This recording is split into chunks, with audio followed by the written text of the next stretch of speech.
Na kombo ya tata mwana pe molimo mo santo ba président nationaux ya Nkamba ya RDC ya Angola pe ya Congo Brazzaville ba président provinciaux ya Angola pe ya RDC ba président départementaux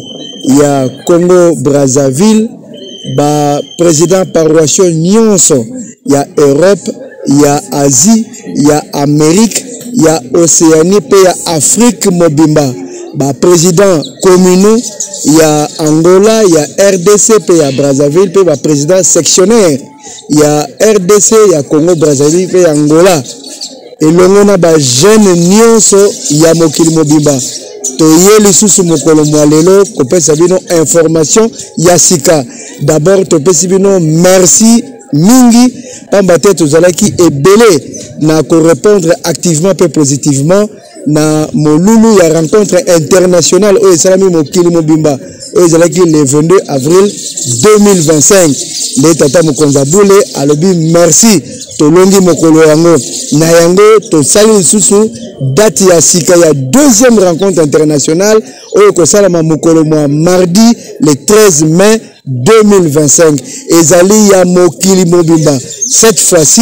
non seulement tozali kosala pona ko tombola musala ya nzanza bisadi mais aussi tozali ko lancer lancement ya préparation ya festivité ya le 4 août 2025 to sengi na baye o bazalaki te tozala to sengi na baye o bayaki te baya pamba te rencontre o tozali kosala ezali ko banana forum tozana ba orateur ya kitoko o ba kopesa biso matei soki ba silisi to tunu mituna tango mituna ekosila nde ba yanoli biso pe toke kosala tinsani to bengi bato nyonso ba jeune nyonso mokili mobimba to kota na programme oyo direction générale ya IJiki asali et to préciser pona Kinshasa tozali na 5 sites site à liboso ezali lukunga mobimba jeune so lukuba paroisse lukunga mobimba na Delvaux ba jeune nyonso ya ba paroisse lukunga biso nyonso tozala na paroisse ya Delvaux et orateur ezali président général ya Fliki yende akosala exposé na ye na forum pe tokotuna ye mituna après mituna nde tozwi tosali tinsani pona kosala l'activité ya nzanza bisadi pe préparation ya 4 août et ba jeune nyonso ya funa tokozala biso nyonso na centre d'accueil et papa révérend Aimé Kingombe yenda kozala orateur oyo akopesa biso matei et totuna mituna à répondre et na simanango tosali tinsani na njili ba jeune nyonso ya Masina ya Kimbantseke pe ya Masina tokozala na paroisse ya Njili et orateur oyo akopesa biso matei ezali mama présidente générale ya GVK groupe de volontaires kimbangiste akosala exposé na ye na kati ya forum tokotuna ye mituna pe a répondre biso na sima na yango nde tokoti na tinsani et na site oyo kosangisa ba jeune nyonso ya ba paroisse ya Nsele na ba jeune nyonso ya ba paroisse ya Maluku tokokuta na biso nyonso na paroisse ya Daipen et tokozala na orateur principal papa vice-président général ya MSSK yende akosala exposé na ye et tokotuna ye mituna akopesa biso ba réponse na sima na yango nde ekozala tinsani et na site ya Matadi na Congo central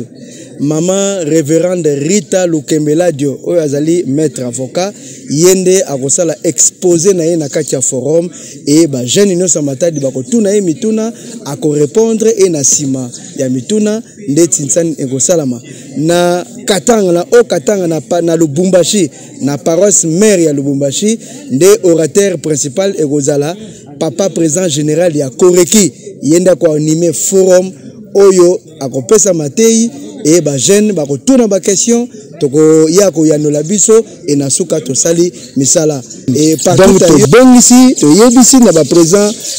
national nyonso ba président professeur nyonso to organiser ba site pour permettre ba jeune batuna mituna na ba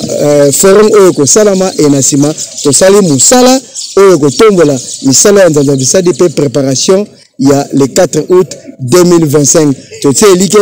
réponse que la positive, tu as la paix belé pour te toper sa papa Simon qui m'a dit Essengo à Pambola Biso, n'a pas Biso, dans le 22. Date to retenir Ezali, mardi le 13 mai 2025, rencontre internationale Yaouchiki. Yango to Sengi. Na ba jeune nyonso ya Fliki, ba jeune nyonso ya Jeteki, ba jeune nyonso ya dirigeant, ba jeune nyonso ya Koreki, ba jeune nyonso ya MSSK, ba jeune nyonso ya Faki, ba jeune nyonso ya GGK, ba jeune nyonso ya Gaki, ba jeune nyonso ya Scout et ba jeune nyonso même au bazana ba mouvement au nyonso bazali na association na ba service biso nyonso mokolo le 13 ezali mardi moto moko te atika na ndaku tokende na basite oyo to indiqué ekobanda 16h nde to bandi exposé na biso ya forum oyo ekopesa biso matei kitoko tokotuna mituna na sima yango tosali mosala yango nde toyeko telemisa biso nyonso tozanga te mokolo mwa le 13 ezali mardi le 13 mai 2025 tosilisi na kombo ya tata mwana pe molimo mosanto amen.